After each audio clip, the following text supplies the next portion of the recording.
Some huge breaking Red Sox news. It was first reported by former MLB player and Red Sox Carlos Baerga, posted on his IG account that the Red Sox will be announcing the signing of Rafael Devers for an 11-year, $332 million deal.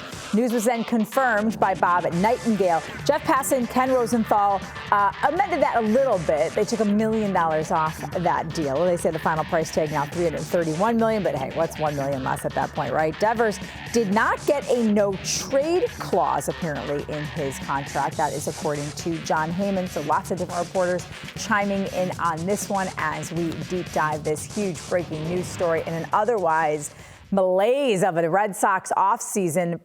John Tomase, our Red Sox insider, joins us now. Listen, Tomase, this doesn't really change this season all that much, but this is a big deal that the Red Sox locked up one of their young superstars, a homegrown player, something they have not been able to do with Xander Bogaerts or Mookie Betts.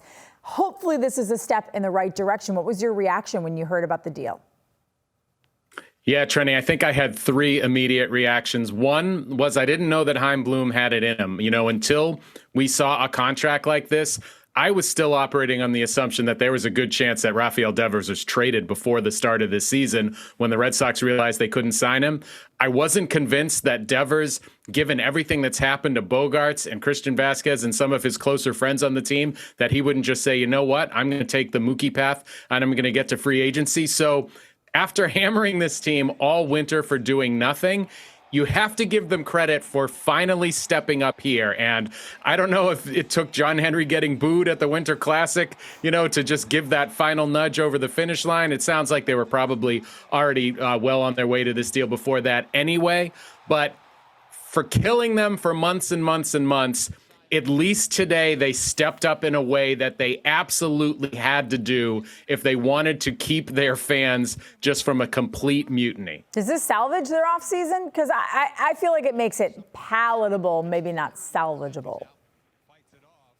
Yeah, no, it definitely doesn't salvage. And when I said I had three immediate reactions. So one, I didn't think that Bloom had it in him. Two, this doesn't really change much at all for the coming season. You have a last place team that has still lost Xander Bogaerts, has still lost JD Martinez from the middle of that lineup. And so bringing Devers back, that should hopefully help you in the long term. You have locked in your core, your only star player that you have right now on the roster. He is locked in. That is good. But for this coming season, it's status quo, it's sub-status quo because of the guys that they've lost that I already mentioned. Why not then? If you were going to pay Rafael Devers this money, and you certainly have the capital, right? Like you're the Boston Red Sox.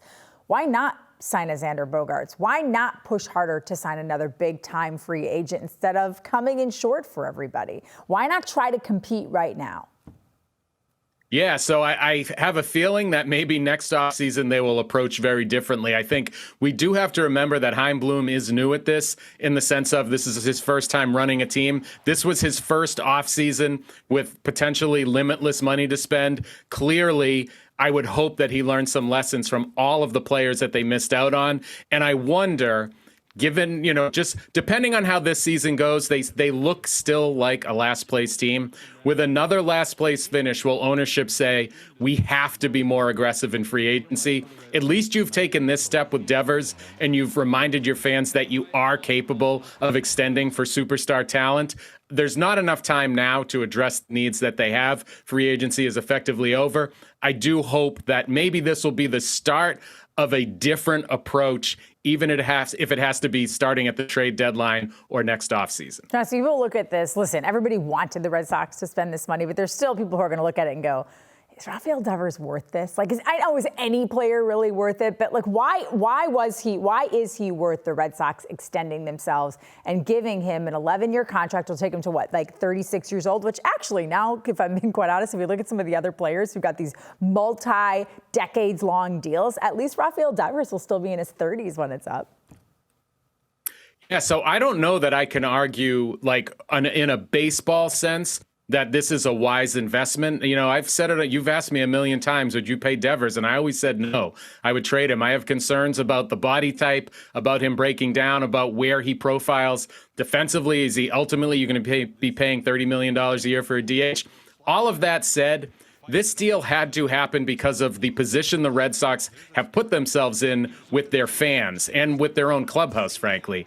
You could not, as you started this segment off, you could not lose your third homegrown guy in 4 off seasons. You just could not afford to do that. And you don't know who's coming next. You know, I wrote about this the other day. The Red Sox have always, there's been the through line of superstars. It was Nomar and Pedro. It was Ortiz and Manny. It was Mookie Betts and Xander Bogaerts. Well, now suddenly you have Rafael Devers and nothing else. You could not, as an ownership group, you could not try to sell this team without Rafael Devers. So I think from that perspective, this had to happen. And that's because of decisions that they had made to put themselves here. You know, you talked about your reactions. My initial reaction was, wow, that's great. Wow, they actually paid someone. And my second reaction was, yeah, but they still have the exact same lineup that they had earlier today, which I had to chuckle a little bit at the, I guess it's irony of it all, that John Tomase today wrote a column on NBC Sports Boston.com that talks about what the lineup will look like and how uninspiring it is.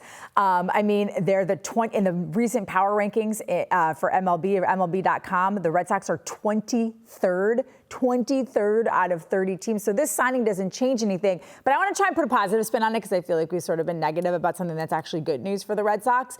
Like, what about this lineup? Like maybe Tristan Cassis, maybe Rafael Devers getting his money. Like, what about this lineup might end up surprising people? Could it surprise people and be better than we think?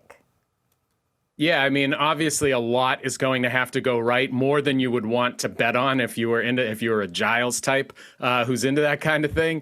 You know, I mean, Masataka Yoshida could be the real deal. He could hit for power. He could be, you know, a guy who hits for high average, gets on base. Tristan Cassis could deliver on that great power potential, maybe not hit 197 in a full season. Alex Verdugo, maybe he makes the leap that we've all been waiting for, from just a guy to all-star or borderline all-star. Maybe Trevor Story, given a full season without injury, shows you the dynamic player that he is. So there's a lot of maybes in the lineup that could add up to a good lineup. It's not impossible. But when you just start saying, if this and this and this and this, that's just a lot of ands for this lineup. And maybe this could change the narrative around John Henry. Does this satiate, Red Sox fans who felt like maybe he was close to selling the team, that the Red Sox weren't important to him anymore? I mean, the guy goes to Fenway Park for the Winter Classic on Monday, and he gets booed. He gets booed in the ballpark that he has sort of rebuilt and the team that actually plays there that he made into a winner. But people have grown tired of it. Does this change things? It's a first step. It's a positive step. I mean, I don't think anyone out there says, oh, phew, thank God, John Henry's back to spending and doing whatever it takes to make the Red Sox a winner. But I think it's fair to say, if you're a fan, you feel better about the direction of the team right now than you did this morning. And the Red Sox have dug themselves a deep hole with their fan base. That's just how it is. And the fact of the matter is, we're probably looking at another last place finish, unless they surprise us. So in that sense, there's a lot of work to be done. But I'll just throw it back to you, Trenni. What would fans be saying if today's news was Red Sox have traded Devers to Mets for 4 prospects? What would we be saying? So we're not doing that today. That's a win. Yeah, if that would have happened, John, people would have lost their minds. They would have said, who have we become? Are we the Tampa Bay Rays? Are we the Kansas City Royals? Like, those are moves, obviously, that smaller market teams do. But speaking of the Rays, the guy that they have is, I know he's not their general manager, whatever you call it, president of baseball operations in Chaim Bloom. Is this an indication that maybe the way we've all assumed he would run a team isn't going to be the exact, like, could he zig when we think he's going to zag? And next year, really take a look at the free agent market, maybe even the trade market, and be more aggressive? Yeah, I mean, you hope so, but you don't know. Let's not forget, this took 3 years of multiple sort of lowball offers and, a lot of fan outside pressure. And certainly ownership had to get involved here at the end to agree to a deal of this amount. And so it took a lot to get to this point. So I'm certainly not ready to say, oh, Chaim Bloom's ready to be, George Steinbrenner. Like, we're not there yet. I do think, you look at Jose Abreu and Zach Eflin and like these guys that they continually came up a little short on, I'm going to give him the benefit of the doubt. Obviously a smart guy, say maybe he learns from that experience. So next year, when they target someone that they want, they leave no doubt. They leave no room for the Houston Astros or the Tampa Bay Rays to come in and take that player away. And also, Tomase, I wonder if some of those free agents, even if they were competitive, took a look at their roster and what they were doing and said, but if you're not going to sign Rafael Devers, like, is this a place I want to go? Maybe this signing also sort of changes the narrative around the entire team and makes it a more attractive destination. Yeah, and it's important to note, too, that when Xander Bogaerts left, I kind of thought that signaled the end of Rafael Devers in Boston. Yeah. I just thought that he was going to look at it exactly the way you're talking. This team's not competitive. They're not signing the players that I know are great foundational players because I've, played alongside them every day for the last 5 years. And the fact that he decided to stay, I do think that bodes well for what you're talking about in the future, that maybe guys will be able to look at Boston and say, okay, that's a team that has Devers in place. They have money. They have players coming up through the farm. It's not the wasteland that we've been portraying it as for the last 3 months.